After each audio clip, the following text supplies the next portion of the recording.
This is Business Decoded podcast with Ronnie Spellman. An informal chats with top business moguls as they share their stories of failure and success in a fun and relaxed way. Get entertained, educated, and unlock the secrets to success.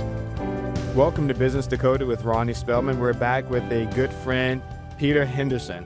Peter is the founder and CEO of E2G Food. Peter, the last time we spoke, you told me about this incredible career of building a business in your 20s that grew into a $300 million business. And then we ended with you talking about your new venture with E2G Food. I promised you the last time that we would talk about E2G and you can give me more detail. But I also learned that you have a book titled Bigger Than Me that's available on Amazon. Tell me about the book. I think it profiles all of what you mentioned in the last program, but tell me about your book. So I think any of your listeners who are interested in reading the between the lines of how you go from being an out-of-focus cameraman to selling a big business, this is most probably an interesting book to read. But mostly, from my point of view, I'd be delighted if you did read it, because all the proceeds, 100% of the proceeds, go to a charity that's very close to my heart. Now, what charity and why did you select that charity? Is it a food charity? I know that your product is based around nutrition and feeding the world, but tell me about the charity. No, it's actually quite a sad story. One of my friends, Rory Peck, was a freelance news journalist in Moscow, covering a coup in Moscow. And sadly, the Russians thought he had a bazooka on his shoulder, which he had was a camera, and they shot him in the head and he died outside the TV station. And at the time, it was absolutely shocking, but more devastating for Juliet and her 3 kids, because she had no breadwinner in the family, had no life insurance. This is his wife. Protective equipment. This was the wife, yeah. Right. So a few of us got together and helped Juliet, and then we thought there are a lot of other people in the same situation. So we created a trust in his honor called the Rory Peck Trust. And I became one of the founders and board members of that trust. And we have an annual film event every year where we raise money for crews and journalists and people who are affected by their job as a camerawoman or cameraman, and they get funding and support. And I'll give you a very quick anecdote of the kind of person who benefits from it. There was a cameraman who was in Chechnya. He was a Chechnyan cameraman, and he went to the Russian side of the Chechnyan war and sadly was killed in no man's land. And when the Chechnyans found his body and brought it back into Grozny, they thought he was a spy. So they got his wife and 2 young girls and kicked them out of Chechnya. Oh, wow. And when they arrived in Moscow, they couldn't get a flat to live in or work because they were Chechnyans. So they came to the Rory Peck Trust and said, can we have some help? And we said, we'll rent you a flat. And they said, we can't. So we bought them a flat. Nice. And that suddenly gave this woman a job. Anyway, this is the cool part, because 5 years later, she walked into the BBC and said, here's the $100,000 that the Rory Peck Trust gave us. Oh, wow. I want to give it back. And they said, no, you don't have to give it back. It's a gift. I said, no, you help me. I want to help somebody else. And we flew her out to London, and she was like talking on the stage. And she said that she got a job as a singer in a nightclub, and she was a hairdresser during the day, and her kids were educated, and now she had her own flat. And we changed her life because we supported her. So I think that's a very good lesson in life. If you give without expectation of getting back, sometimes the paying forward for business leaders and people in general is an incredible story. You have an incredible impact that way. It is. And part of our purpose in creating the program is, one, to introduce listeners to people like you that they may have never heard about, may not know by brand name. You don't have this brand name that everybody knows like an Elon Musk, but you have an incredible story. And sometimes people think business owners are stingy or greedy. They only want to make money. But you're a perfect example of someone that's not only trying to help other people become business leaders and entrepreneurs, but you're also giving back to help the community. And so what you just described to me is absolutely incredible. I'll tell you a quick story. I worked at an organization, and we had a young man in his 20s that joined the company, and he hadn't qualified yet for our benefits. He passed away in a car accident before his benefits kicked in, including his life insurance. And you mentioned the life insurance of your friend that was killed in Moscow. And so our employees decided to get together. He was friends with a lot of these employees, which is how he got to our company. They raised money for him. And as a company, we decided to match everything that they raised. And I took a check to his family during these services. And it was tens of thousands. He was a young guy, didn't have a lot of money. His family didn't have a lot of money, but tens of thousands of dollars between what our employees raised and what the company gave to support him and his family to help them. What's intriguing about it is that he had a son, just had a son that was only a few weeks old, who passed away. The irony that I learned is that this young man that passed away, his father passed away also in a car accident just before he was born. And so it was just a very tragic story. But the idea that this company and the CEO at the time would take the time to give to this young man and his family, his young son that needed help, is incredible. And that's what you've done with your friend from Moscow. You give me goosebumps. Well done on what you did. It's important. But the other thing that's important is to track and trace your impact as well, because you can think you're doing a good job and you might be doing a bad job. You might think you're helping, but you're not really. So part of our ambition with our Eat to Give and Eat to Grow food was that we have the ability to actually record and see the benefits of people who are eating well, who are eating nutritiously, how their lives are improved, and how they basically are in a better position as a result of it. So, Pete, here it is again. This is the Eat to Grow bar. You have a mini version. Show us the big version that you showed in our last program. And put your phone next to it. Yes. So that's an iPhone, just to give you an idea of what the size of an iPhone is. So it's about the same size as an iPhone. Fantastic. It's a bit thicker, of course. In fact, I'm going to follow your lead. This is the other version on my end from the iPhone, just a slightly smaller snack version. And so tell us how it was created. Now, I've eaten the bar, and I wasn't sure. I've eaten a few other bars through the years, and some of the nutrition bars it's like eating hay. This is actually really good. I described to a friend of mine, it's like eating chocolate. It's not chocolate, but it has a really good taste to it. Yeah. So I think the first thing you need to figure out when you create something like this, it has to taste good, right? Otherwise, nobody's going to eat it. It can be the best idea in the world, but if it tastes horrible, nobody's going to eat it.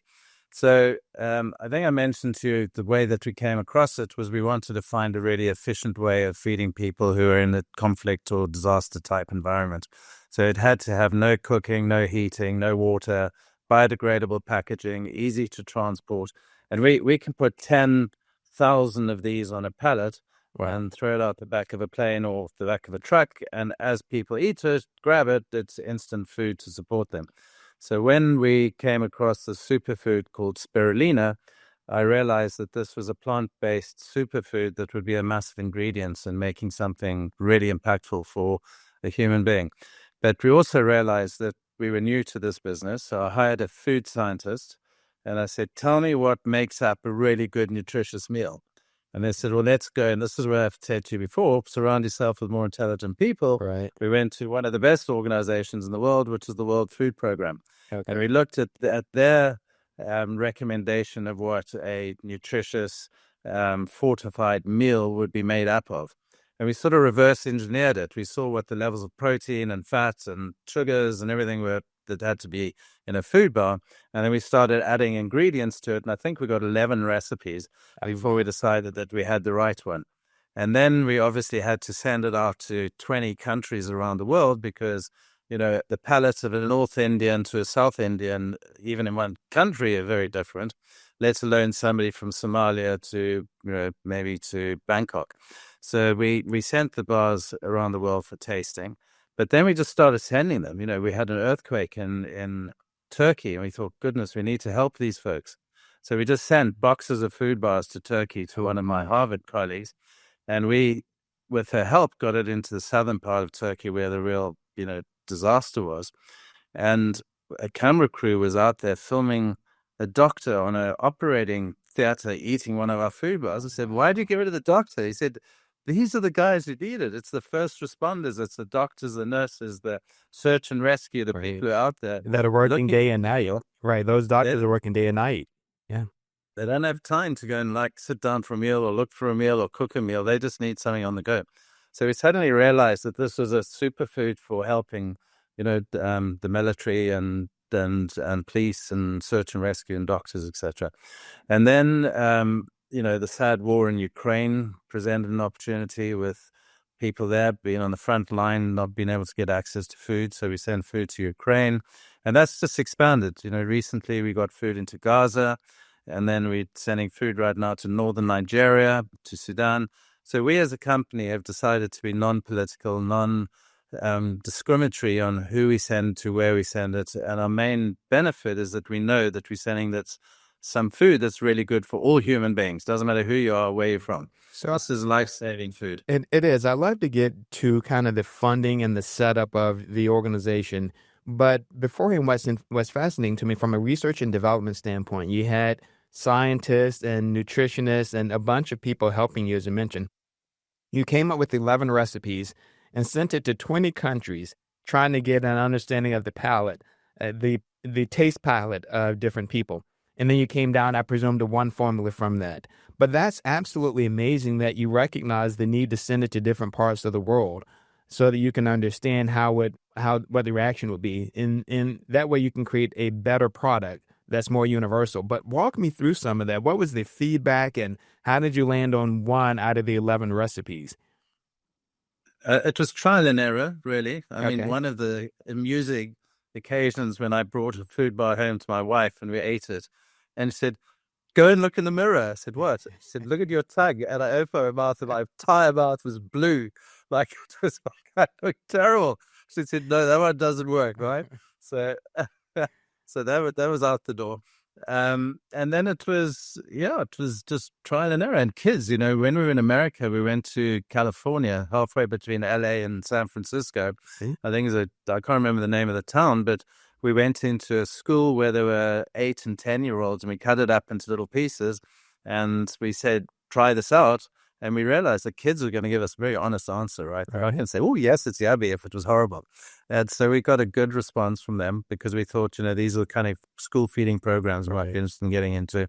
So, it was trial and error, and occasionally they didn't work. But what we did is we chose 7 ingredients that were all natural ingredients. There was nothing created. So it was like sort of spirulina and dates and chia seeds and soya and basically plant-based vegetarian food that in our world had to both be halal as well as it could also be kosher. So it has to be, it had to meet all these things, yeah. So it's halal and kosher as well. That is incredible. So the ingredients and the way it works is the ingredients is basically good enough to be kosher, but you do need a rabbi to come and bless it and check the facility out, and it's a process that you have to go through. Right. And being halal, of course, is exactly the same. It has to be made in a certain way with no halal products that will make it not halal. So, and that's really important for Sudan and for the Middle East. And this is where our big factory is now. It's in Dubai, where we can actually do 300,000 food bars a day. So our main manufacturing plant right now is in Dubai. And the reason for that is Dubai is a little bit like Texas. It's got this can-do attitude that anybody can do anything from here. And we felt if we were here, we could also help start saving the world one food bar at a time. So, and it's shelf stable, which is great. I don't know what the shelf life is on it, but everyone speaks about having a product that's shelf stable. Yeah, so we set a benchmark of at least 18 months. Oh, wow. Right now it's under test with the U.S. Military, actually, to see if we can get an extended shelf life test.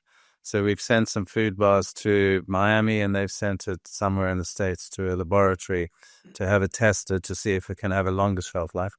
But we expect it mostly it's going to be eaten quite quickly, because we send it into disaster and recovery zones where people need it straight away. Now, there's so many products that have come out of advances in the military and through certain needs. If I remember correctly, and I might have this incorrect, but even something as basic as like peanut M&Ms. There are a lot of bars that came out during several wars because the troops needed something in the battlefield that could last a while and give them the energy they need to continue. And so it's fascinating that you've turned to the military for an assessment as well. Yeah, so it has to slow release energy and be good for you. Interesting. And we can do both of those. Now, where do you have facilities? Is Dubai your only facility currently? So we have the capacity to manufacture in the UK, which sadly is the most expensive and least effective. Right. But there is a market for that. Dubai is our first big facility where we can do, over 300,000 food bars a day. Okay. And there's lots of ingredients, and it's a good location. After I met you in Texas, I flew to Miami, and I met with a facility in Miami who we're going to outsource the manufacturing of our U.S. product to. They're already heavily involved in U.S. military. They already manufacture products. It's all FDA approved. They've got all the licensing. They've got everything that they need for us to launch a product into the U.S. So that's part of the reason we're holding hands with them. And it's also well positioned for, Central and South America and, Hurricane Valley and that sort of thing. So we see organizations maybe like FEMA or others thinking that this might be a helpful product to them as well. Now, you have those production facilities, and how are you managing the sourcing of your materials, your raw materials? Our business is actually a pretty cool business because it might sound like it's huge and impactful and amazing, but it's actually quite small and very efficient. Okay. It's almost like an upside down triangle. We've got like 3 full-time staff only, and we've spent, maybe $1 million on development and research and product development and getting to where we are now. But once we've got to where we are, where we've got a product, we've got a brand, and we basically own the recipe, we now outsource the production to factories. So the Dubai factory, which employs 300 people, I don't have to employ them or worry about them. I basically give them a check and they make our food. We pick it up and I send it off everywhere. And that's the same how we'll do in the US. We'll contract manufacture as a white label product, but we'll own the recipe, we'll own the brand, and we'll own the business opportunity. So it comes back to lessons learned from previous businesses. Right. The minute you overload a company with overheads and fancy offices and cars and lots of loans, you suffocate the opportunity of a business. So we actually have right now 22 offices around the world. Oh, wow. And in those 22 offices are CEOs and people who are ambassadors to E2G Food. None of them are paid. They all get they're doing it because they want to do it, and they all believe in impact, and they all want to get involved in some way. But we do have a rewards system that if they do bring a contract into the company, then they are basically under contract, the ambassadors, and they'll get like a 5% commission on any deals that they bring through. And so if you look at a 40-foot container, that will cost $200,000 US, and they will get like $10,000 commission for using one 40-foot container. And they have an option to either take that money in cash and pay their school fees, or they can convert it into shares in the company and equity in the business. Or a lot of them actually have got to a stage in their life where they don't need either of those, and they just allocate the food bars as extra food bars for charity or for whoever's organizing it. But it means for us as a company, we've got a global reach with top executives running it. We get together once a month on a Zoom call. We quarterly have a proper board meeting, and then once a year we all meet in the desert in Dubai and have a party. So it's a fascinating group of people. Well, you have to invite me to Dubai for that event. That sounds exciting. That's next May, and you'll be our guest of honor. Hey, so Pete, if you don't mind, because this product is so unique and the impact potential is so huge, walk me through your vision. Where is it useful? You mentioned the Hurricane Alley. There are hurricanes and fires and emergency needs around the world. There are wars still. We don't have wars on our side in the U.S., so sometimes people can kind of get disconnected. But there are wars taking place around the world. Walk me through where your product can be used. How do you envision getting them there? What is the structure like? Who's buying them? Is it the countries that are buying them, like the World Relief Programs? Walk me through kind of your strategy and your game plan and how you impact the world through this product. Yes, I think the first thing is talk about the market. Right. Whenever you think about a product, whatever business you're in, what's your market? And for ours, it's a over $16 billion a year business. 16 There's billion? like $16 billion are spent on supporting humanitarian aid from around the world. The World Food Program is somewhere between 4 to 6 billion on their own. They're getting less and less money, and they've got more and more people that feed, but they're struggling.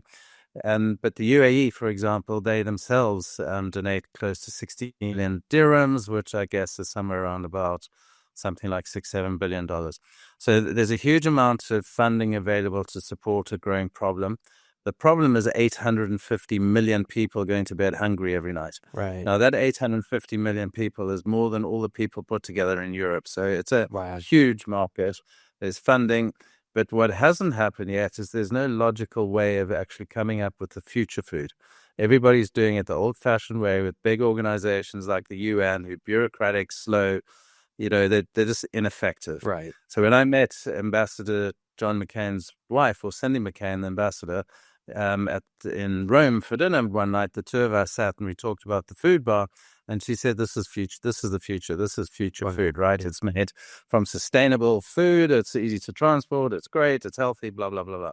So for us to then try and see how do we come up with an idea, turn it into reality, and then make an impact, you've got three things. One, you've got to get the product, which we've done. The second thing is you've got to understand who's going to pay for it, which we quite clearly understand. But the hard thing is getting them to change their ways, because they did pretty well before without you. So you can't go to the World Food Program and say, "Give me half your money." They're going to say, "Forget it. We don't need you." So I went through a stage where I almost closed down the business. I thought, this is not working. We've got a great idea, a great product, nobody's buying it. And that was scary, because I just was really concerned that there was a huge need and nobody was stepping forward to make it happen. How'd you overcome that hurdle?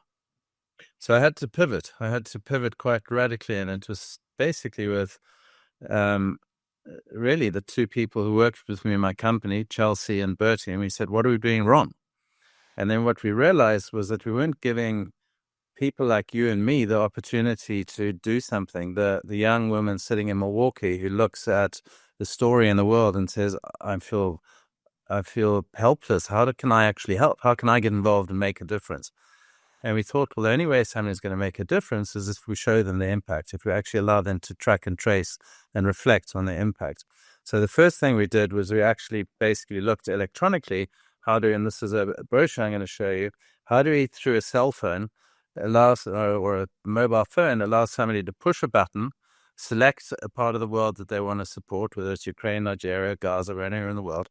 And once they push a button, they can send $2, which will give a food bar to somebody on the other side of the world, which is fine. That has been done before, but nobody's ever got a message back saying, "Thanks for your $2. It's well received. We'll let you know when the food's been manufactured." And then they get a message saying your food bar has been made and it's now on a truck and it's on its way to its destination. And then when it gets to Afghanistan, they get another message saying your food's been delivered and a picture of the community eating it. And this might be like a few weeks later, or it might be a few days. But that feel-good factor of saying, you know what, I made an impact. What I did is not giving somebody else a full tummy, suddenly meant that now we had, like Taylor Swift has our Swifties, we've now got our foodies.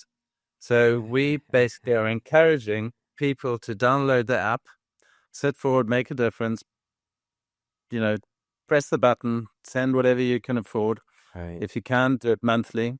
But from one thing for sure that we'll do is we'll keep you well informed and posted on where it's gone, what's happened, and the impact that you've made personally by getting involved. And suddenly, overnight, that just changed the whole way of thinking. It was basically, don't try and be another product in somebody else's business and try and be better or less expensive or creative, because you're just going to be in a suffocating world.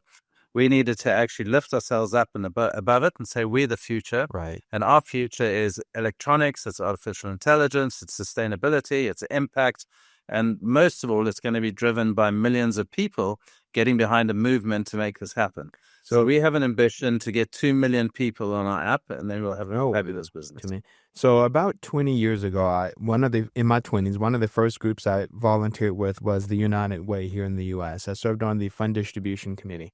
And the big issue then, and it's continued since then, is how do we track the impact of our giving? So how do we know that we're actually making an impact on the community versus just giving money? And it sounds like you figured that out. Is this new platform that you mentioned, is that the new tracking platform that you're getting ready to formally launch? It sounds like you've already pre-launched it. What's the program around this platform? Called Track Your Impact. Okay. And it's an electronic platform that allows you to download an app onto your phone, onto your iPhone or Google phone. You then register and you officially become a foodie. And at any time, you can go onto the platform and see where in the world we are making an impact. You can even recommend your own campaigns if you want. You can get your schools, your universities, your company, a little bit like you did with your collecting money for the poor chap who died in the car accident.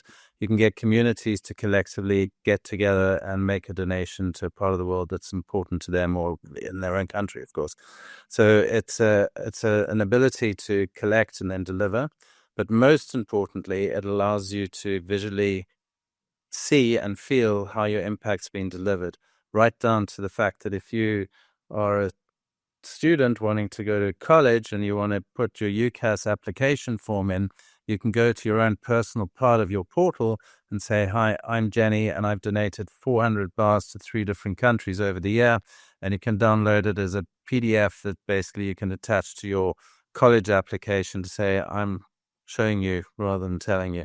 So it's a very powerful tool to be able to. So you want to get how many people? You said 2 million people on the app is the goal? Yeah, we need to have 2 million people, and we've figured out that the 3 age groups is 17, 18, 19-year-olds, right? And they're going to donate something like $10 to $15 a month, because they're very into their social media, and whenever they make a donation, the first thing they do is share it, and everybody sees what somebody's doing somewhere in the world, and that goes viral to lots of people.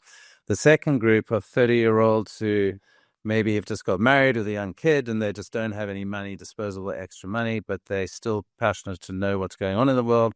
Those guys normally would donate once or twice a year, and it would be somewhere between $80 to $120, more or less, over the course of the year. And then you've got the guys my age, the sort of the baby boomers who like 50, 60, who've paid all the college fees and they're sitting around thinking, "I've had a great life, what do I do next?" And they tend to get a little bit more involved, and they'll donate anything from $800 to $1,500 a year, basically, if they're getting the feedback that they expect and the interaction.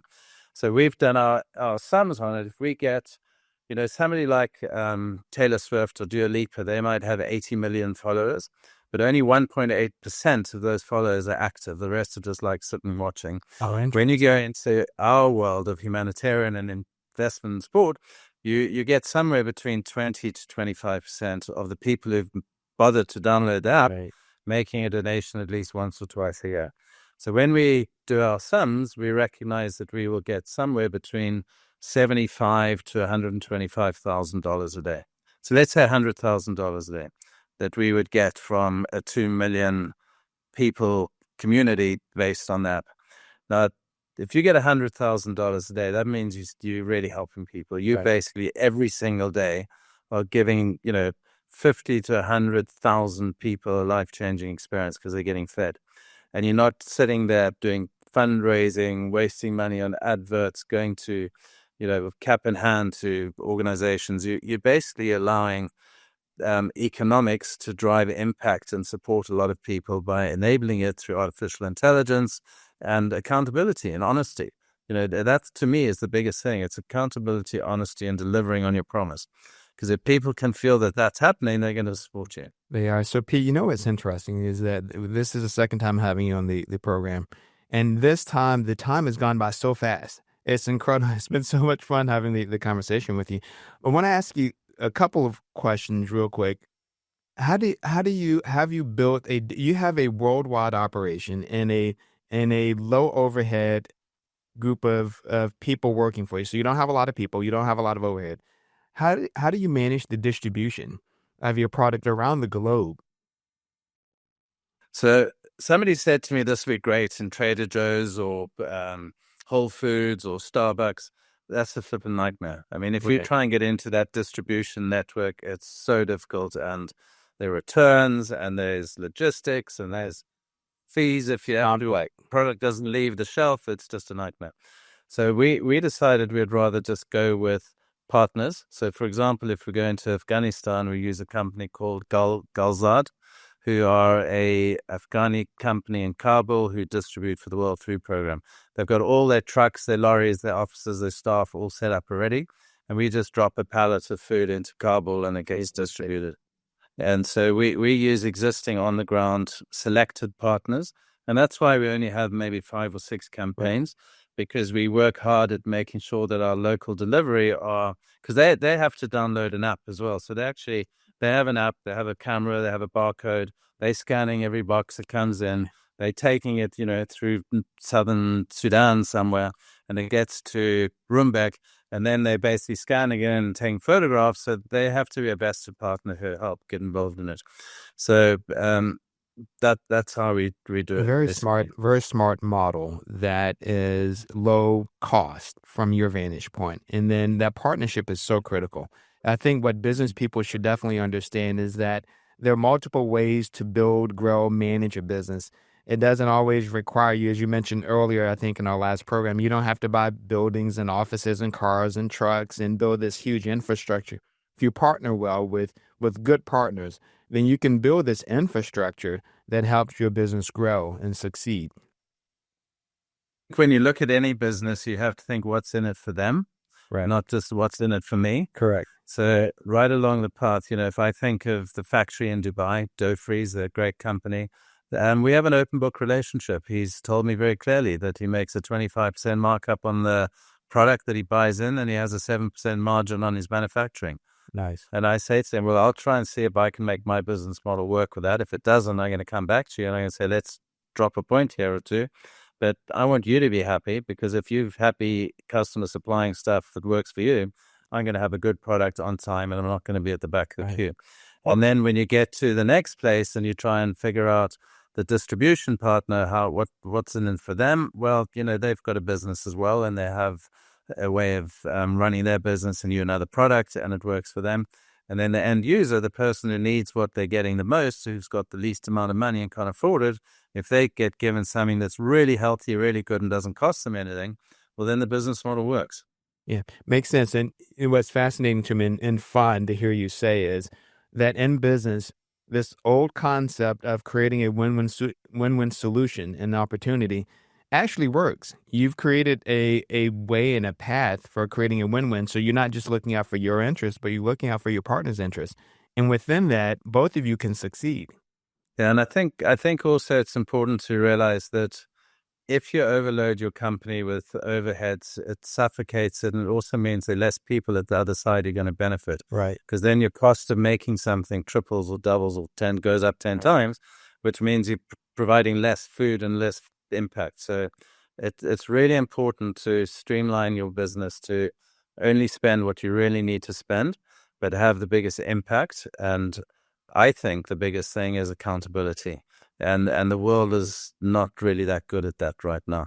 So if you can be slightly different and being honest and accountable and show what you're doing, it's a great advantage. Absolutely. So if you had to look at what's next for E2G, what's your goal? Is to feed how many people around the world? What's your goal going forward? I think I'd like to get a momentum that survives without me having to pick up the phone and talk to anybody. So I'd like to get a group of people who are collectively pushing this movement forward. So if you get like Lockheed Martin with all their staff, if they say this is something that we want to get behind and we're going to do this for Thanksgiving, and they go and basically create a big campaign and they send it to a country I've never even heard of or even keeping it at home. Sure. We've done our job. We've become a catalyst of opportunity for other people to take advantage of our technology. And speaking of that, if a McDonnell Douglas or one of these Raytheon or any of these wonderful companies are listening to you, how can they as a company or how can an individual become involved? What would you tell them? What's their next step? So there are three ways. If you're AT&T and you're based out of, I guess they're headquartered in Texas, I would have thought, if they basically decide that this is a program they want to get involved in, they will distribute the app on their network and they'll let their customers download it. And then they will basically be a ambassador of change themselves. But what we will do is we will give them the reports every year that they can attach to their sustainability impact S2G goals, showing what they as an organization have done to help the world through technology and delivering an impact. So that's a technology benefit to, if you FedEx and you want to power the app, you're going to have 2 million people every day looking at your app, and we're going to be delivering impact around the world. And you can say, well, we might have planes flying around the world and using lots of fuel, been terrible to the atmosphere, but we're making a big impact on the ground because we're supporting this. So there are many ways that companies can offset their carbon footprints and their bad habits by getting involved in good habits and supporting people. And I'm looking for a couple of organizations who can partner and sponsor with us to do that.